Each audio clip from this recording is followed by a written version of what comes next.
This is Henry Sanders, CEO of 365 Media. I want to thank you for joining us today in our Last Impact town halls that we're having out throughout this year.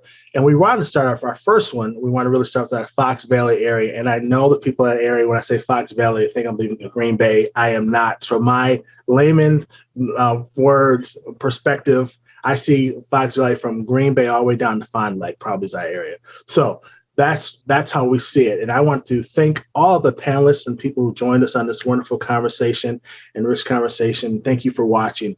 But first, before we jump in here, I want to introduce our wonderful panelists. I would say I'm calling them panelists. I want to say my friends. I think they've all become friends of ours over the years. So Maya, will you introduce yourself first and tell us a little about what you do, your background? Yeah, thank you, Henry. And again, Henry, my name is Mai, and the pronouns that I use are she, her, and hers. My 9-to-5 job is I am the director of the Multi-Ethnic Student Affairs Office within the University of Wisconsin, Green Bay, in Green Bay, Wisconsin. And I'm one of the individuals that has the privilege of working in the Green Bay area and living in the Fox cities. So when you say Fox Valley, I agree with you, this big region that we have. So I definitely agree with the regional sense of all the way from Green Bay, Marinette, all the way down to Fond du Lac. So it's a privilege to be here, and especially with the two other panelists or the two other friends that are also here also. Thank you for joining us. It's always a blessing to see you. Robin, what about you? Will you go next for us? Sure, I'm happy to. And again, thank you so much for the invitation.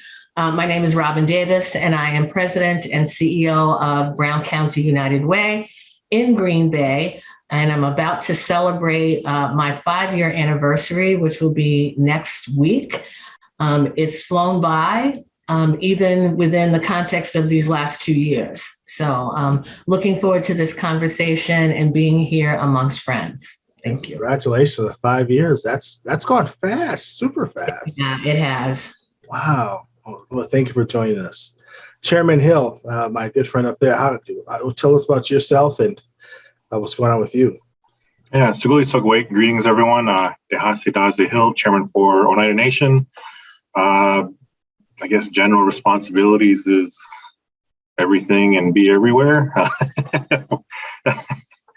So Oneida Reservation is located just southwest of Green Bay. And so, again, we have about 17,000 tribal members. We have about 7,500 that live in the two-county area of Brown and Outagamie County.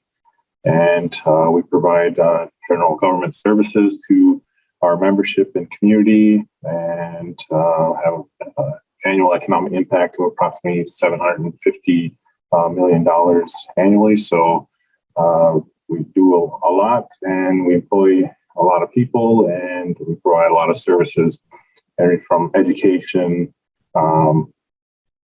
healthcare, the full gamut of stuff. So again, I'm glad to be here with friends, and I always enjoy my time here. I'm glad you brought all that up, Chairman, because I think a lot of times the people who are not part of the indigenous population, I think it's just about casinos, right? They just have casinos, and that's, a very ignorant way to think. But, a lot of people think that. So you rattle off all the stuff you're doing. I want people to know that, you're a nation and you're doing a lot of stuff, helping a lot of people. I think that's really important for people to know. So, okay. So before we start getting into other issues, I just really want to talk to each of you in the past couple of years with COVID. It's impacted us in a lot of different ways. How are you doing? How are you dealing with COVID and the things that have happened in COVID? It's impacted everyone differently, so how has it impacted you, and how are you feeling now after going through, I don't want to say we're through it, but going through what we've gone through for the past couple of years? And I'll start with you first, Robin. How are you doing? Well, I appreciate the question, because as leaders, we're often not asked how we're doing, right? And if we are, then you have to put on I'm doing great, and then we move on. So I feel like since I was an English major in college, I sometimes go to literature and I think about, I forget which Charles Dickens novel it was, but the opening line is, it was the best of times and the worst of times, right? And so for us, it was and has been the best of times in terms of how we were able to mobilize and respond to the community. As a leader, to see our organization do that, and something that we had talked about when I joined the team in 2017, and to see that strategic direction, refreshed direction come into play. And when people said, "Oh, what are you all doing at Brown County United Way?" And then to see we were getting ready for a pandemic that we didn't know was going to happen. The social justice and the racial unrest as a leader, it's been hard, right? In terms of the emotions that I've experienced and how to lead through that and how to lead through it graciously and courageously, right? And some days were easier than others. And even, just this season has struck me in a way that it never did before. And then being honest about here's how I'm struggling today, and having a board to support me in that process, and the village that I have has been powerful. And then to say, we're going to keep leading because that's what we do. And then how are we going to continue to serve our communities? I love to use the word village, right? It's like that's like a community sense of village and people helping each other. I've also learned that the pandemics, people have isolated themselves a little bit, right? And so those people seem not to do as well. So I'm glad to hear that you were not going through this alone. Yeah. I have so many more questions I want to follow up on that, but we'll come back. Chairman Hill, how are you doing? Yeah, I think coming into this position and in the middle of a pandemic for my second term was a bit tough, having to make some tough decisions early on, closing down our main revenue generator, which would be our gaming facility for 68 days. And the economic impacts that had on our community was tough to have to make those types of decisions. And so, that wore on me pretty hard in the beginning of this, beginning of this term, which was the middle of the pandemic. And so, as time went on, I think things started to become more clear, I guess, as to what we need to do to respond to the pandemic with our public health state of emergency and, masking mandates and trying to eventually get to the point of getting vaccinations available and into the community. I think we're apparent that those challenges need to be met, and I'm so grateful to our employees with the nation that were able to assist leadership with getting these things addressed as quickly as possible. So it was great to see the organization leadership pulled together real quickly and really tight to be able to navigate through this pandemic. So, that was hopeful during the pandemic, one of those, the silver lining that we're able to do such things that we're able to do, and then provide things like food boxes and elder food boxes and things like that. It's obviously a loss of a lot of jobs during that time as well. So that was always probably the main concern is kind of the household economy, for our membership in our community, the negative effects, and then trying to mitigate that by providing such things like rental assistance and mortgage assistance through that time, and then the food boxes and things like that to help families get through. And even with our school system, having gone virtual on overnight, essentially, been able to get the technology into families' hands for, hotspots, because parts of our reservation have very low connectivity rates, if any. So that's a continued challenge, but I think as we're coming hopefully through to the endemic here, that those challenges are highlighted, so we know, what's needed, most needed in our communities. So, I'm coming through this, hopeful, and and hopefully that, the things that rose to the top, we can continue to address and ensure that, we have a safe community, an educated community, and that financially families are able to provide for themselves. So Chairman Hill, my brother, I'm gonna rephrase this question for you, because what you did is what most leaders do, or most parents do, or people who have some type of responsibility when they say, well, especially leaders, and I think Robin mentioned this earlier, said, how are you doing? And then you rattled off all the stuff that you were doing to help others or helping your nation, but you didn't answer my friend first. How are you doing? And I think we really, as leaders, we need to talk about that. Like, how are you doing, brother? As a leader of all that weight of taking on all those responsibilities and making sure people can feed their families, make sure the nation is thriving, going through political being reelected. I mean, that can't be easy. And I know sometimes, as for men, it's hard for men to talk about these things sometimes. So I'm going to rephrase it to you because I know we're family, we're brothers. And so I want to rephrase you. So, brother, how are you doing? Man, Henry, it's been tough. But, similarly, I am hopeful, and I'm glad that, I have a strong wife as well who really, guided me, and we're able to, I guess, reconnect on another level, deeper level, through both, through the family setting, because we have older kids and grandkids. So the pandemic affected them all kind of differently. And they're all, most of the kids are pretty extroverts. So they're really out there going and being, coaches and assistant coaches and dealing with a lot of those types of things. And so having to talk them through, the different situations within their families as well, I think raised us to another level, I guess, in our relationship. So I'm very happy for that. Thank you. And I love that, because when you said that, first thing that came to my relationship with my wife, and we've become closer. We've always become closer, but our family's become closer because of the pandemic. We have to be around each other more, and there's no running away from each other, being busy, so that's good to hear another man say that. I think that's good for people to hear that. My friend, how are you doing? Thank you for asking, Henry. I think as somebody who is a natural introvert, I think I thrived in the pandemic.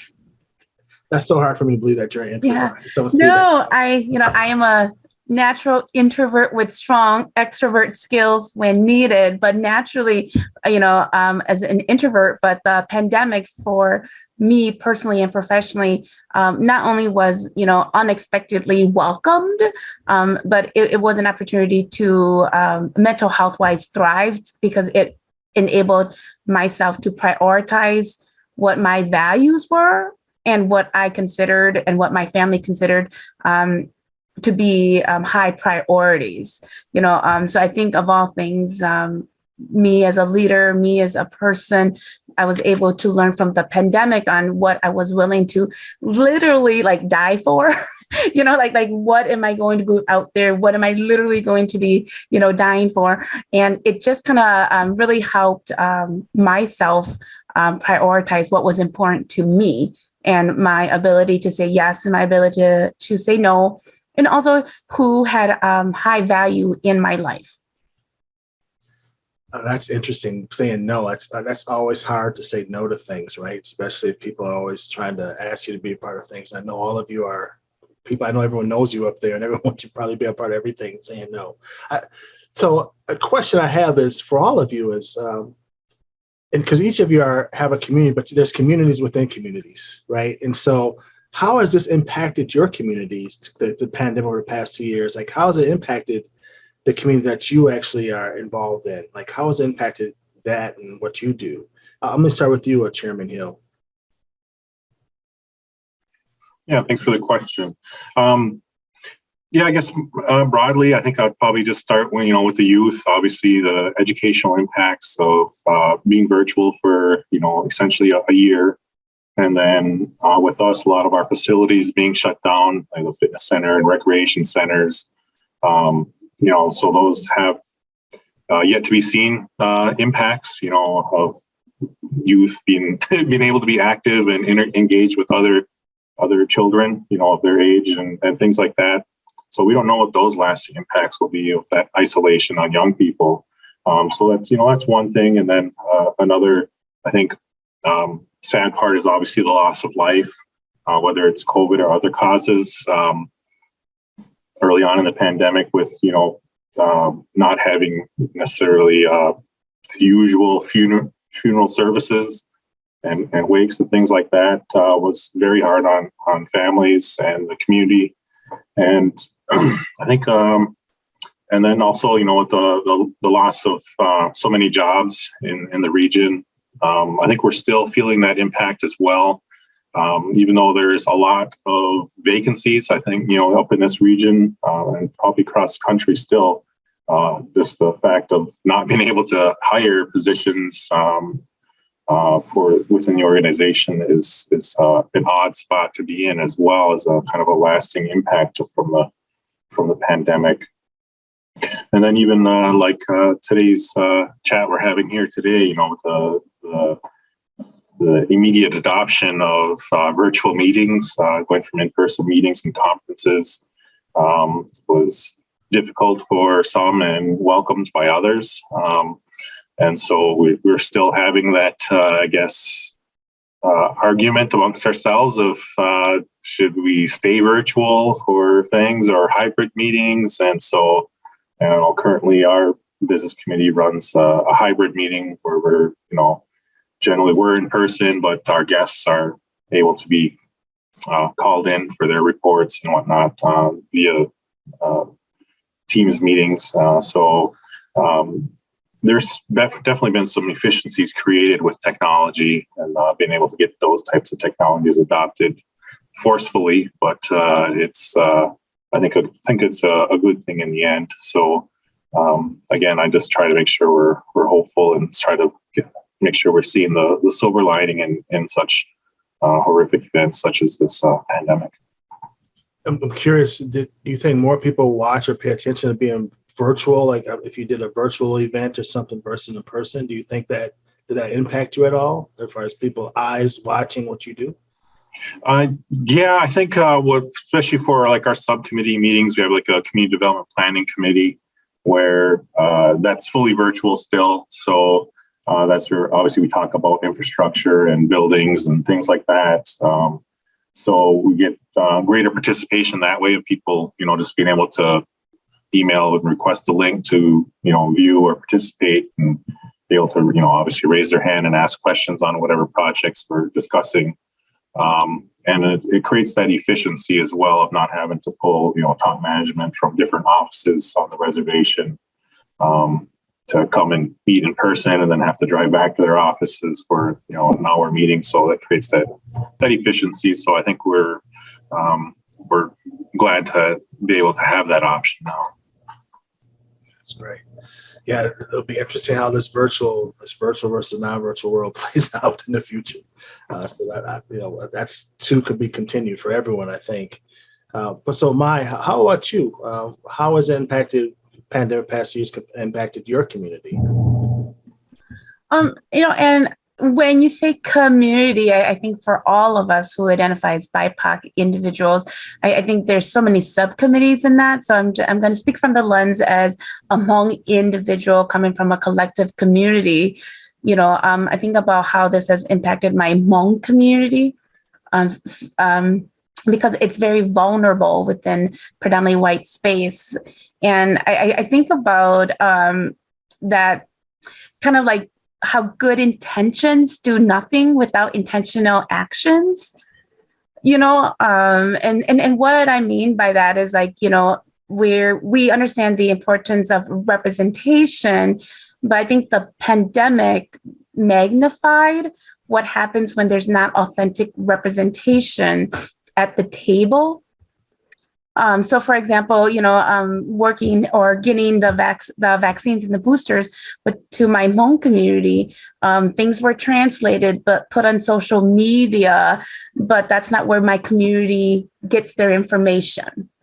and then wondering why the numbers aren't there, or, not realizing that there's intergenerational families, and that, packaged items or, shots or like that doesn't meet the quantity or the high numbers that actually live in the household.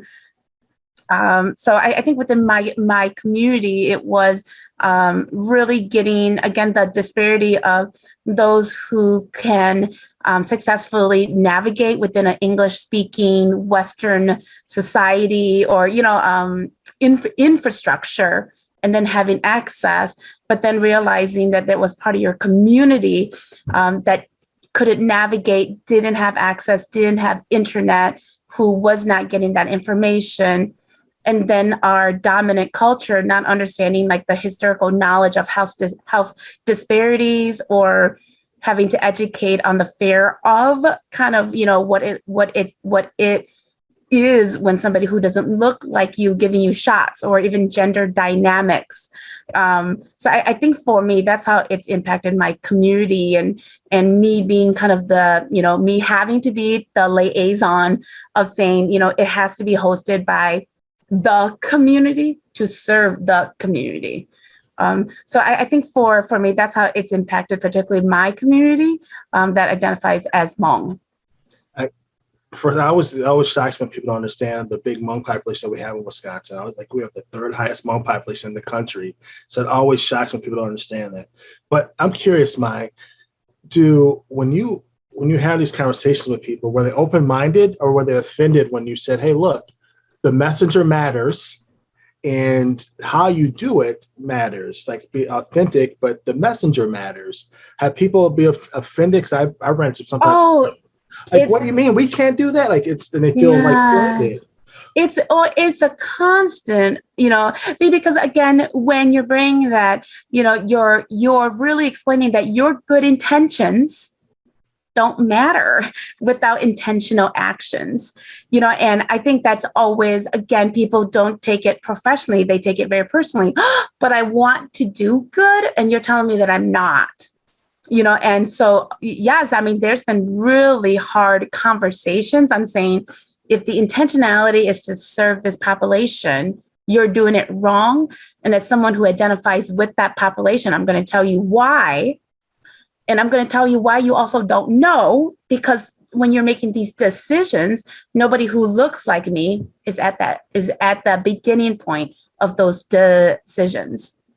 Well, you need to, if it works, you need to go teach classes around the state, because I know lots of leaders of color are having this conversation, right? And I think our well-meaning allies who want to help sometimes feel slighted, because we're saying, no, we want your help, but the messenger matters. Like, we have to and the intentionality of it, and where you go and how you do it, all that matters. There's an ecosystem to this.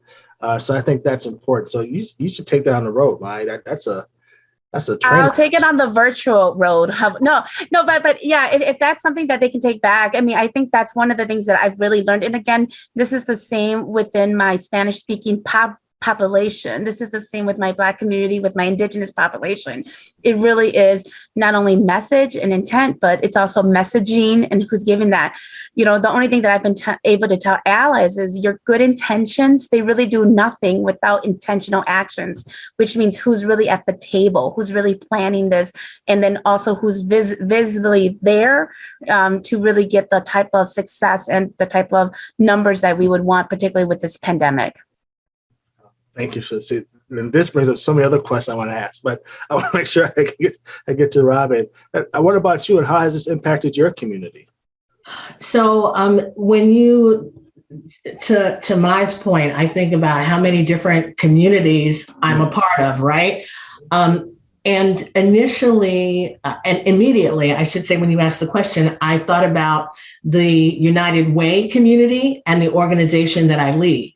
And the pandemic and the issues and the fallout, however you want to describe it, after the George Floyd murder, we had to have a conversation as an organization and look at our mission statement and our vision statement, and say, if this mission statement is real, then we need to think differently about how we do our work.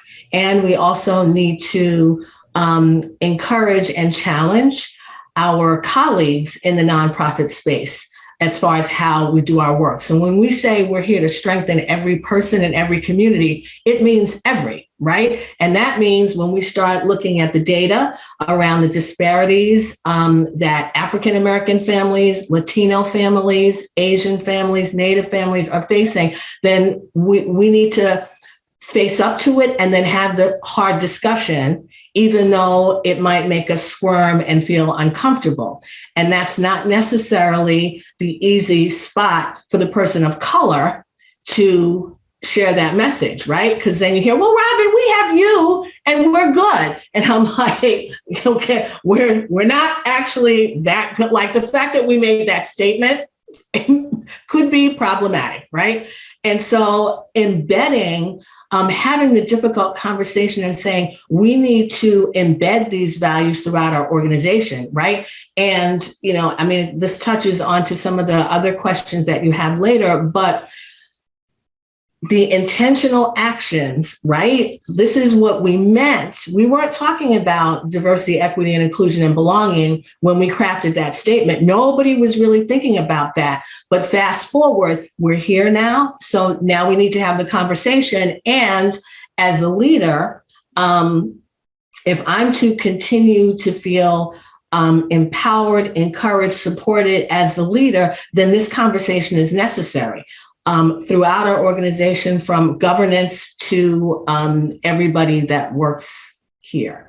And that conversation was happening in my other communities, right? Amongst African-American women, whether they were in the corporate sector, whether they were in government, we're all having this same conversation, supporting each other. And then what are the solutions? How do we craft the solutions so we can move forward as a community? That's wonderful.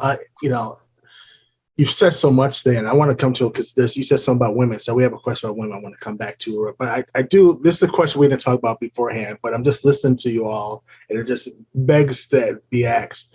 Someone who doesn't live in the Fox Valley, but knows the data, right? I know from 2010, 2020, the people of color grew about 40% in that area. And that's huge. I mean, that's tremendous, that growth. But I also know that if you look at the state data, the people who are not getting vaccinated the most were in that area.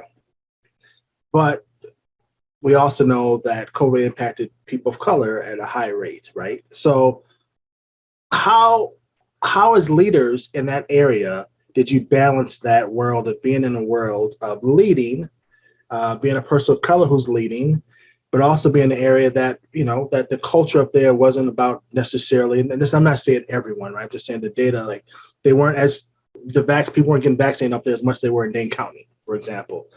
How did you balance that out of educating and bringing people along saying, no, we understand that might be your belief, but this also impacts our communities of color? Because you had to play both sides of it. This is not about being pro-vaccine, against vaccine. I'm just wondering, how did you deal with that, recognizing that COVID did impact communities, especially the Black community, right? So, like, how did you guys deal with that and navigating that field? Who wants to take this question? Because it's a tricky question. I didn't plan for this one, so this is a kind of a tricky one. Chairman? I'll volunteer to go ahead and kick this one off. Yeah, I think for us, it was just constant messaging.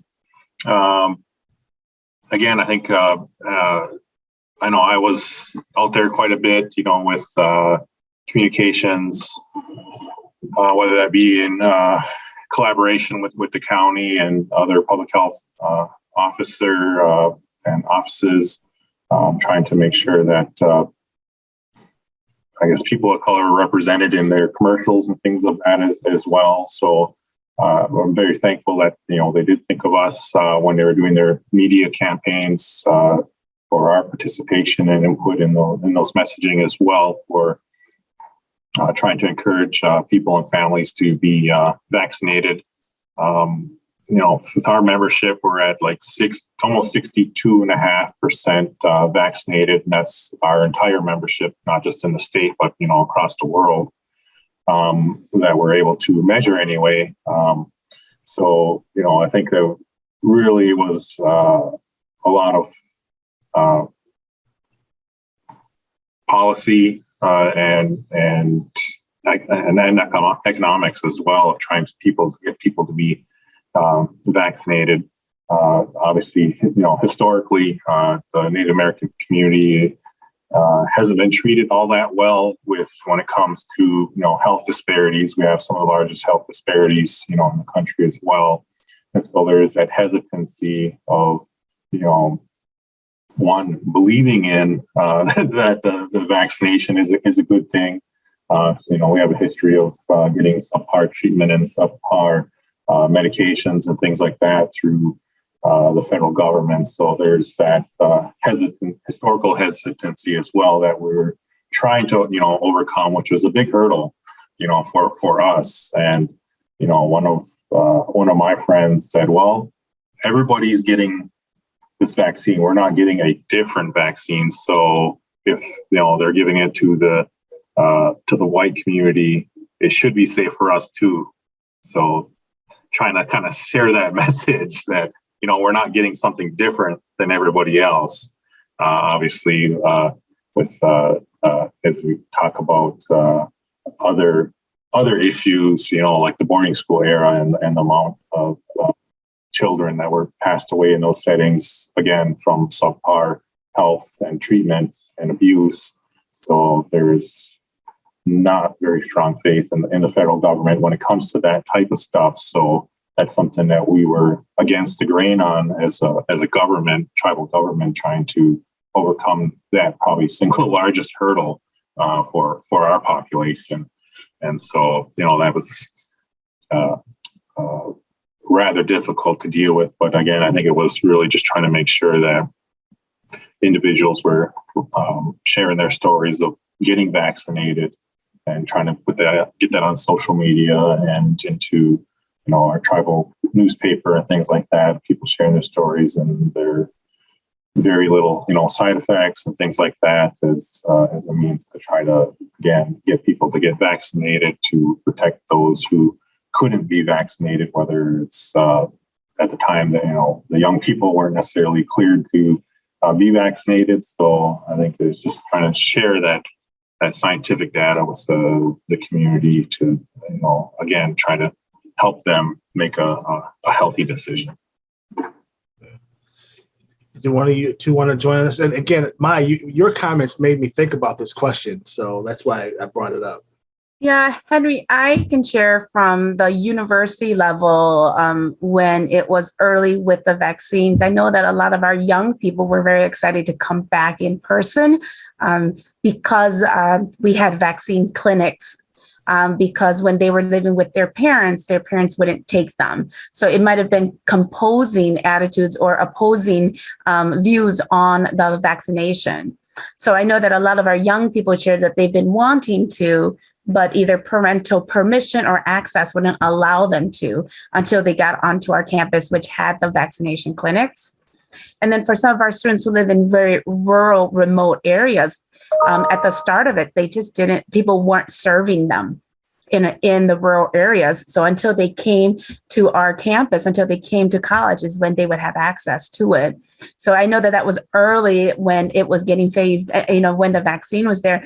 I don't think we were thinking about the infrastructure or kind of just the access to it. I think the mentality was that people would come to and then not meeting the people where they're at, kind of philosophy, especially at the beginning stage of when the vaccine was rolling out. So that was what I was able to witness on our campus was a lot of young people who were like, I've been wanting this for so long, but my parents don't believe in it, or my parents wouldn't take me, so I couldn't. Or it was just they were in such like rural, remote areas where they're like, nobody was coming up. It either was, I'm driving 2 hours to get it, or I'm going to college next week, 2 hours, and I might as well wait for it. So it's so it really is access. And so I know that was something that I was able to witness at the beginning of the rollout with the vaccine. I know within, again, my BIPOC community and the other communities that I assisted was really just the messaging of, was it really for us? working with undocumented, working with DACA, people were just kind of hesitant of, is my physical safety going to be okay? What is the access? And then also, the miscommunication about costs. Is this something that's going to come back? Is it really free? So I think all that deterred, particularly our financially vulnerable populations who were unsure of, again, like what Chairman Hill of already what it was, and then the financial aspects of what might come back and haunt them after of, am I going to get a big bill? Is this going to come back? I have 5 children. What does this mean? I know within my community, it was just recommending and saying that you need to have evenings and weekends, because people are still working. Whereas I think white collar professionals were still in that virtual safety or virtual working, not realizing that a whole nother population is really out there still, working and not able to meet, clinic hours. And that we need to really meet the clients where they're at, which means, evenings, weekends, and serving their availability. Wow. I didn't think about the rural aspect of that. So that's a good point. Really good point. Robin, do you want to talk about this? I'm asking Robin. You can don't answer this question, but because you wear a lot of different hats, meaning being United Way, meaning you have a lot of different people you have to deal with from different backgrounds, and if anyone had to navigate that, you had to navigate it, is my guess. How did you have to navigate that, or am I assuming? No, I mean, certainly we did. And I would echo everything that Chairman Hill and Mai said, that when you talk about who's at the table when the discussions are taking place, critical, who's represented in the literature when you are publicizing things, how are you going to where people live, and play and perhaps work, right? And this idea, and this is something, a lesson learned that I really am hopeful and continue to raise this in discussions. One of the lessons we learned was how to deliver services in a different way and not always expect people to come to us. We're just going to sit in our office and our building and wait till they come through the doors. And when they don't, oh, well, there must not be a need, and not taking into account all of the other aspects and variables and barriers that we create ourselves when we're well-meaning, right? And so mobile vaccine clinics, right? The 3 health systems, get the bus that goes to the parks, get the bus that goes here, there, and everywhere where people gather. And even if it's just one person that shows up in that moment, that was worth it, right? Because that's one life that was saved. We worked with the local health departments there were calls on a weekly basis, sometimes more than that, to talk about how are we going to get our arms around the pandemic? How are we going to get the word out to folks that it's safe, that you need to show up, and overcoming the historical barriers, right? I mean, it's real why folks were like, nah, I'm good, right? I'm just going to take my chances and we'll see how this works out. And really being able to speak to that, like going to churches, like where do people congregate where we can share the message? And that meant folks having to think outside of their paradigm. One thing that you all have hit on, and which is sad, is the history of all your communities and how they've been mistreated, or why that mistrust is there. Real reasons, I think sometimes if you're not part of the culture, you don't understand. But these are real historical, factual reasons that people mistrust the government. So that breaks my heart listening to that. But thank you for answering that question. I know it was a tough question, and you all answered it really well. Okay, so we have this question about women, and I think it's a really, really great question. So women felt it the hardest during the pandemic. The stress of children, work, home life, and isolation caused some incredible levels of stress. Last year, the Women's Fund in Northwest Wisconsin region worked together to survey around 1,000 women from Green Bay, Oshkosh, Fond du Lac, and Fox Valley with an online survey between March 16th to April 27th. Pre-pandemic, 40% of Northwest women was experienced moderate or a high amount of daily stress. During COVID-19, 75% of women reported that they were experiencing moderate or high stress. Thinking ahead, approximately 50% of all surveyed women were anticipating to experience a moderate or high amount of daily post-pandemic stress, less than during the pandemic, but more than pre-pandemic levels. What do employers, leaders need to do to support women in your community? I'm gonna start with you, Ms. Davis. All right. Well, let me say this first, going back to our previous conversation about what are the kinds of issues that our communities, BIPOC communities, have traditionally faced. Stress is not new, right? And data was there already. When I think about my mom and grandmother and all of the other mothers throughout history, like we've dealt with stress. And so sometimes it doesn't come to the forefront until the majority starts to encounter stress. And now it's an issue. I'm not downplaying it, but I just want to call out that this isn't anything new. Similar to disparities, the numbers were there before, right? It was exacerbated during COVID, but the data was there. The question was who was looking at it and what were we doing about it in terms of co-creating solutions.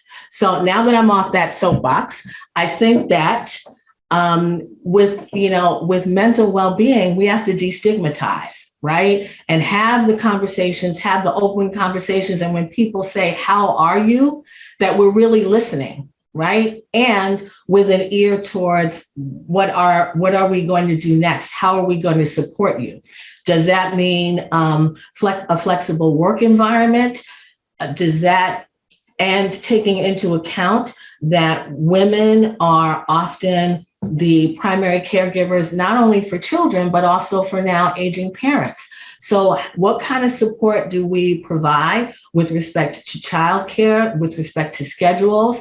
How do we diffuse or change the conversation that if I am transparent about my struggles, what does that look like in terms of my future with an organization, right? Am I going to, lose out on a promotion? Like all of these factors that will inhibit someone from coming forward and saying, hey, I need help. I need support. Maybe I need a job share. Just really being innovative and creative and not punitive when individuals come forward and when women come forward and share how what the struggle and what the challenges look like. Yeah, that's good. And do women feel comfortable coming forward and saying that they have this stress or whatever it is too? I think the culture has to be there. But Mai, same question for you. And again, I think this is, again, I'm going to think regional just because we're in predominantly white space. I love that this has been identified, but knowing that we need more mental health counselors and then more mental health counselors who have BIPOC identities. So when you're in a predominantly white region, like we are in the Fox Valley or Northeast Wisconsin, mental health counselors who have cultural competencies, cultural affinities really then is reduced because that visibility isn't there. So sometimes the solution isn't always there because people will say, oh, we'll go see a counselor, and I'll be like, oh, well, there's only 3 Hmong counselors and I know, and so I always tell them like there's that difficulty of even finding, the right solution that could really help within that community also. So that's something where I know oftentimes when I bring, mental health issues up, I think people just say, oh, well, then you go see a counselor. Again, negating that access is available. Also, who is giving that service is also really important. And particularly within our region, being a predominantly white community, people can't seek individuals that can have cultural sensitivity or cultural affinity that would really serve females with BIPOC identities. I know within the news, we're calling it the great, resignation and stuff like that, and I often laugh because I think the pandemic has really helped us prioritize. And I just call it more of like the great prioritization. I think employees, people are just really looking and really prioritizing what is important, and particularly women are prioritizing, saying if you don't have a flexible work schedule that accommodates, my children or daycare, it doesn't make sense, and I think those are all things that employers are now realizing. And again, realizing because now male counterparts are dealing with it also, or are also addressing it also. So this balance of daycare work has always been there, like Robin said, but because the dominant, males and fathers are now like dealing with it, it now becomes a high priority. I think employers need to realize that for them to support women, again, I think who's at the table of making those decisions. We still come from, where a lot of CEOs, a lot of our leadership is still predominantly male, and, they're able to either provide an opportunity for their partners to stay at home and be with the children, whereas, two-parent households aren't always like that, or single households, single parents aren't able to have that luxury. And I think that we're seeing that vulnerability. But I know that for a lot of employers, they're saying, this big resignation. And I'm just saying, I think people are just prioritizing and saying, this is what's important. And people don't, they don't live to work, people are realizing that. Yeah. But one of the things I would say, particularly within our BIPOC community, is that, again, I stress about that, like most of our communities, particularly BIPOC, is collective. So we're responsible for the aunties, the uncles, the grandparents.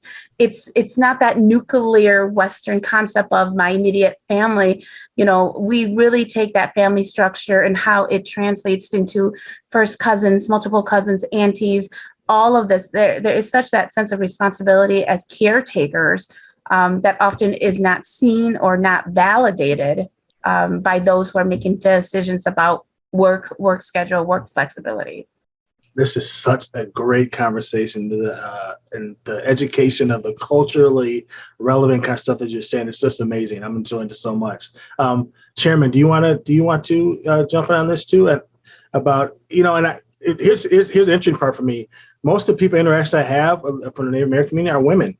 Like literally, like this, most of the women who are like very, and I don't know. I'm clearly I'm a Black man, so I'm ignorant to the dynamics of the culture, but it seems to me that women are really empowered. I don't know. So why don't you answer that question for me, Chairman? Sure.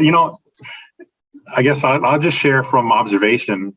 Clearly, I'm not a woman, but my wife is a woman, and how she's dealt with in the pandemic is how just from my observation is it really brought her circle of three other women of various ages really tightly together to be able to talk about those stresses.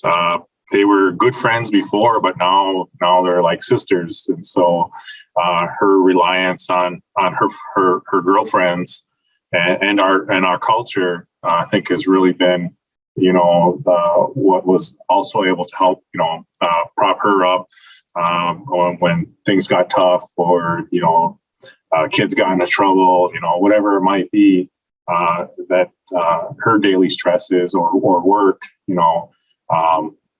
I've seen that, as I guess her response to the pandemic is that, she brought her three other closest friends in and really made that circle really tight. And so, I'm assuming they talk probably every 15 minutes via text anyway. It seems like anyway. But, and so I think a lot of that too is, reliance, as I mentioned, on our culture as well, being able to get our ceremonies done and still be able to, have conversations with our cultural leaders as well about things that are going on.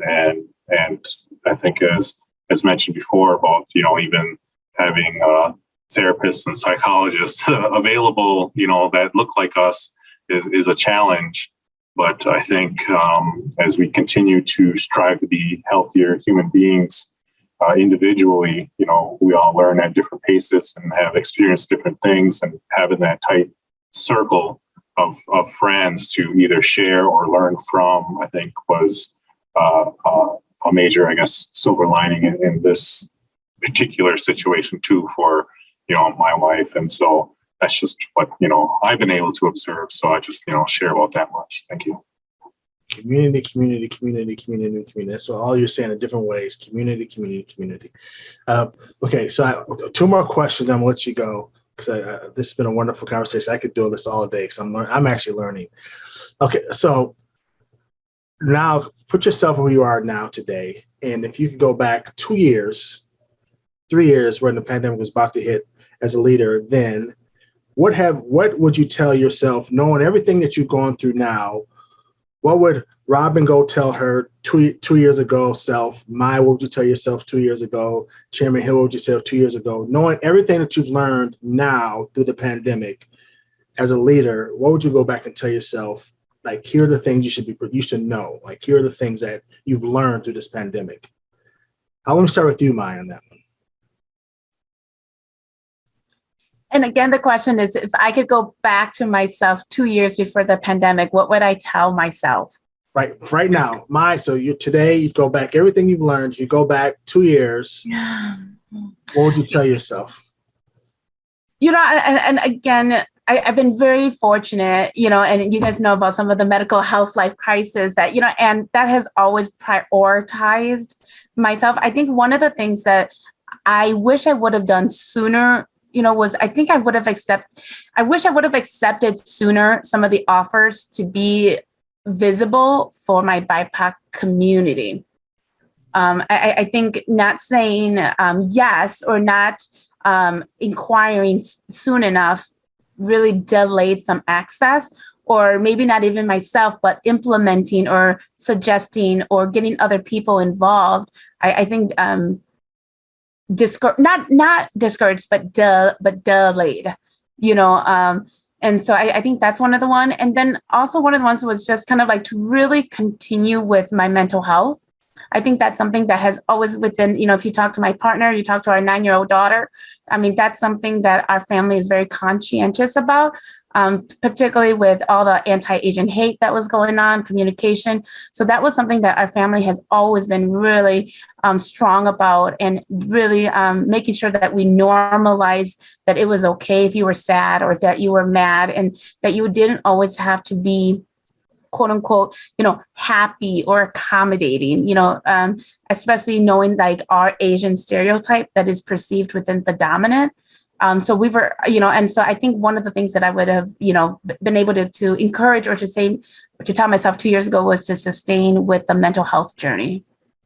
That's fabulous. And that tells what you've learned. Like you're talking about prioritizing, like you're just focusing, the changing your priority, what you prioritize. And so that tells me a lot there. So Chairman Hill, what about you? What would you go back and tell your younger self 2 years ago as a leader? Well, I think very similarly, just the mental health aspect of it, I think is very important. And for me, just relating back to, my culture and my language and things like that, and my beliefs that, carry us through, those tough times. And, that was kind of one of the points I wanted to make sure that I was carrying forward, even pre-pandemic, was, just in relation to the stresses of this type of job, was to make sure I remained strong with those beliefs in our culture and our way of life and things like that. And those teachings, so that, I can maintain, good mental health, so that, in tough situations, I hopefully have the clarity of mind to be able to make the right decision, or be able to, relay the message in the best possible way to the audience, whoever that might be. And so for me, it was really just probably relying on that point of, telling my younger self that, make sure you're taking care of yourself, taking care of your personal ceremonies, and making sure that you're not losing your way and straying away from, our cultural beliefs, and really take that time to pull that in and keep examining, those teachings to be able to, again, reflect that back in our community. Because a lot of our traditional teachings talks about, what it is to be a leader, to be a chief, and things like that. And so that's important to me. And so I just make sure I try to keep that central. It's interesting. Mine's really is health. Yours is really about tradition, culture. I hear a spiritual aspect to what you're saying too. So what about you, Robin? Yeah. Wow. I do remember maybe at the end of the third week, because, when we shut down the office very quickly, we're like, yeah, we'll see you in 2 weeks. We'll be back. It'll, whatever we thought was going to happen. And I remember about to check in with our senior leadership team and just going, oh my gosh, like, what am I supposed to tell? Like, this is a pandemic. Like, I've never led through a pandemic. No one else has. But what am I supposed to, like, what do I do? And then in that moment, so, going back to relying on your faith, and I was reminded, okay, you have led through difficult situations in the past, and you didn't get a heads up on what that was going to be, but you had to take one step at a time and make your way through. So you have led through difficulty in the past. You can do that again. And I was like, okay. And then really being mindful of taking care of myself, all of that. But if I had to look back, I did not anticipate how emotional it would be to witness the George Floyd murder and everything that came after it. I was undone in a way that I had never been before. And some of that, I think, is the desensitization that it's another murder. And we internalize it, and then we keep it moving, right? Because this is part of our daily experience, unfortunately.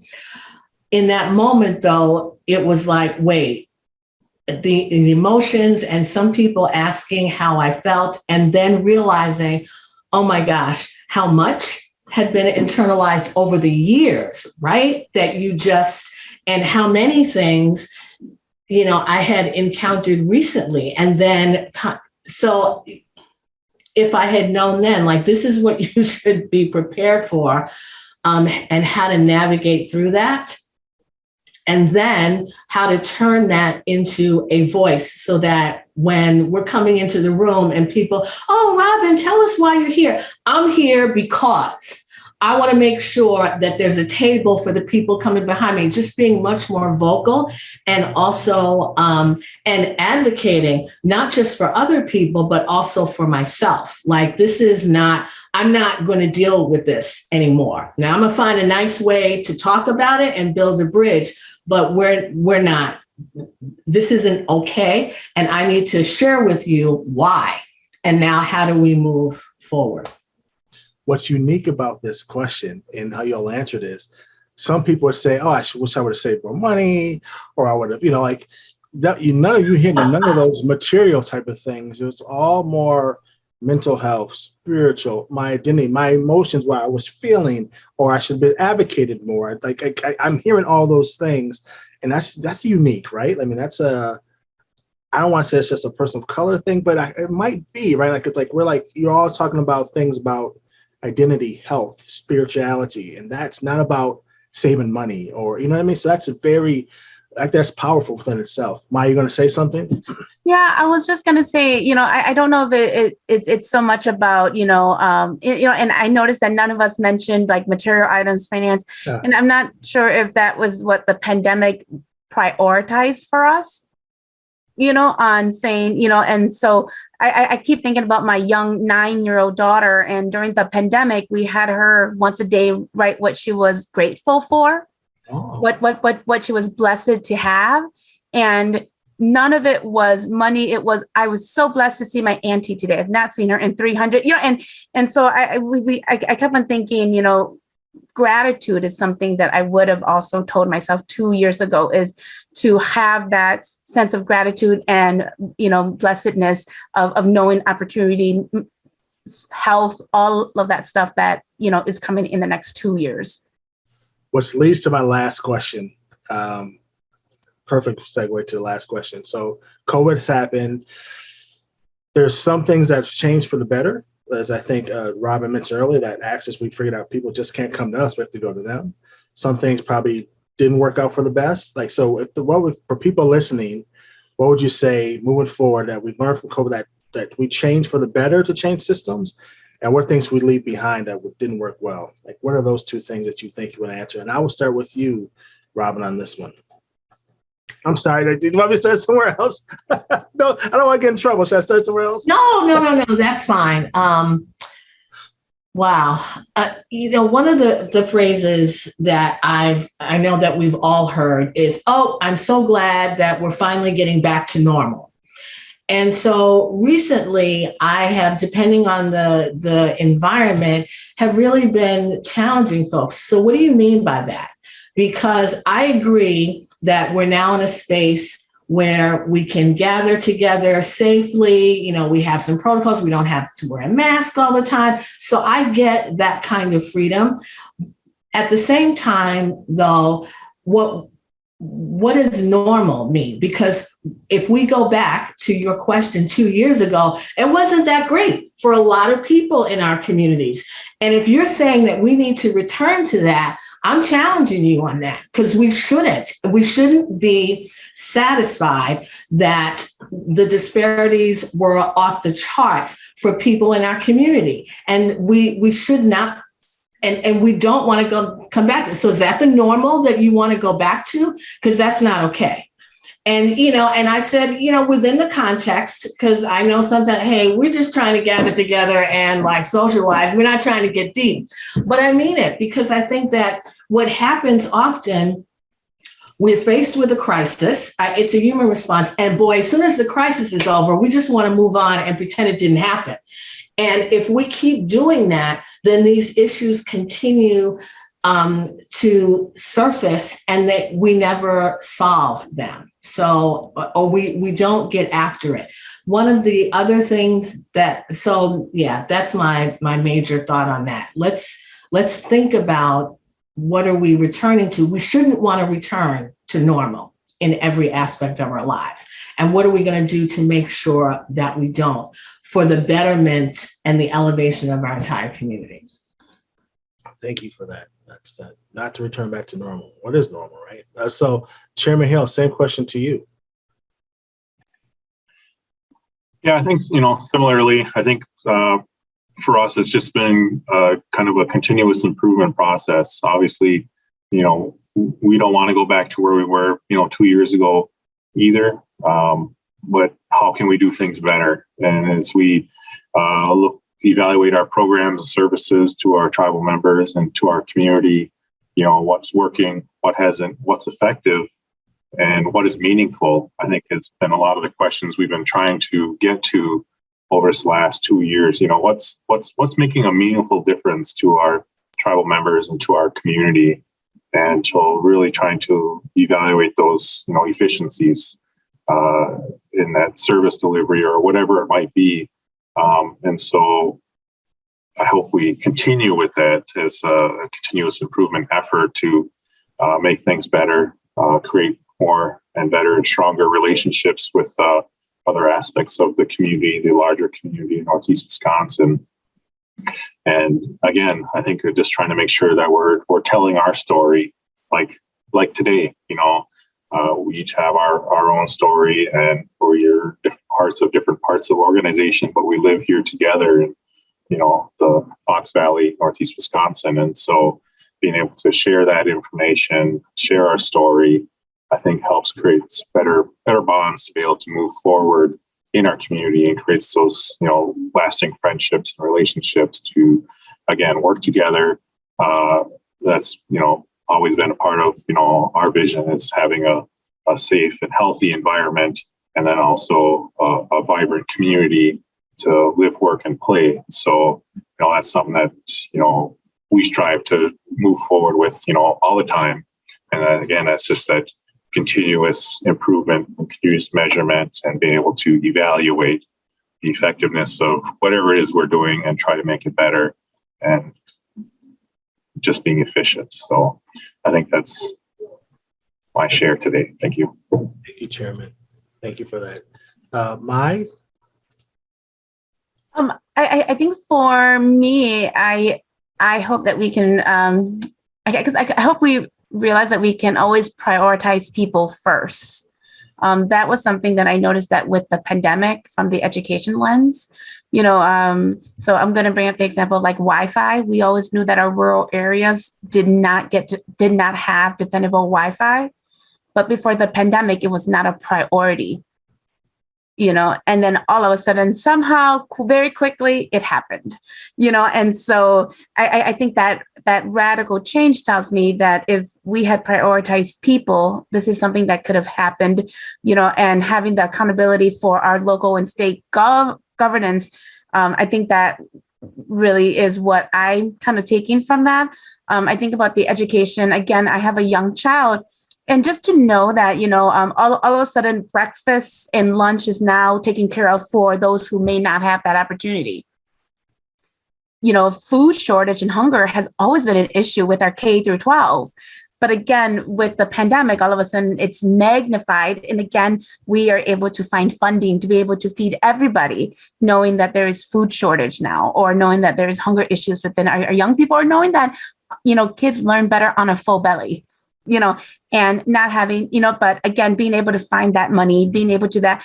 And what I fear for is once that pandemic is quote unquote gone, all of a sudden, Wi-Fi access for our rural community is then minimized because we're done with that, is having sustainable breakfast and lunches. Is that something that's going to be sustained for those who are very vulnerable in our area? Or because once the pandemic is done, you're kind of on your own. So I think about all of that kind of safety net that we developed for the pandemic. Is it going to be cut loose once we consider that this is our new normal, or you are now out there to fend for yourself? It's no longer a people first decision. It's now profits first, or what works best for the organization. Well, thank you so much for all of your time. Thank you for joining us, Chairman Hill. Thank you so much for brother for joining us again and giving us your wisdom and always representing Oneida in such a wonderful way. So thank you for doing that. And I can't wait to get up there and check you out in person again. So thank you. And thank you, Robin. So everything you do at United Way, thank you so much. For 5 years, hope they can keep you 5 more years, right? I mean, it's hard to keep talent these days. So people at United Way, make sure you're treating her right, because everyone wants talent these days. Everywhere I go, people are looking for people. So thank you, Robin, for everything you're doing. And Mai, thank you so much for your wonderful heart, all the things you're doing. You are just a treasure. Thank you for what you're doing for UW Green Bay. And they better hold on to you, too. We'll take you down here. We'll take you. We'll snatch you up. So they better treat you right. But no, seriously, thank you all for joining us. And hopefully we'll see you all again soon. Thank you so much.